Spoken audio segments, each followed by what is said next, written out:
နောက်ဆိုစင်ကြပေါ့အကြောင်းအရာတစ်ခုခုကိုပဲဖြစ်ဖြစ်တူးတယောက်ပေါ်ကိုပဲဖြစ်ဖြစ်တတ်တဲ့လောက်တော့ခွင့်လွှတ်ကြည့်ပါအဲ့ဒါအေးချမ်းနေဘလို့မှခွင့်လွှတ်လို့မရတဲ့အဆုံးပြက်ပြက်တသားဆွန့်လွှတ်လိုက်ပါအဲ့ဒါခဏခဏမနာကျင်ရတော့ဘူးဘယ်ရာပေါ်ကမှတွင်ညီခြင်းမရှိလေရှင်တန်ရတာလွတ်လပ်လေးပဲမင်းဘဝနဲ့ရှင်ပြီးဖမ်းဆုပ်ထားလေလွတ်ချရက်ခင်တဲ့လက်တွေကရှိနေမို့လားလူဆိုတာကိုပို့ချစ်တဲ့တတော်ပဲတယောက်ယောက်ကမင်းကိုငါအသက်ထက်ပို့ချစ်ပါလေလို့ပြောလာခဲ့ရင်အဲ့ဒါမျက်လိဆရာကြီးပြကွက်တစ်ခုလိုပဲလျှို့ဝှက်ချက်ကိုမသိခင်ပဲတကယ်လို့ထင်ရတာဒါကြောင့်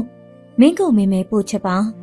တခါတလေမှမျက်ဝန်းရင်ကမျက်ရည်တွေကင်းမုံဆိုတာစီးကြလာတဲ့မျက်ရည်တွေကိုပဲလူမသိအောင်ခိုးပြီးတုတ်ပြစ်နေုံနဲ့မရဘူးမျက်ရည်ကြောင်လှုပ်တဲ့အကြောင်းတွေကိုကိုဘွားတွေကထုတ်ပစ်ပြီးမျက်ရည်ကြောင်လှုပ်တဲ့သူတွေကို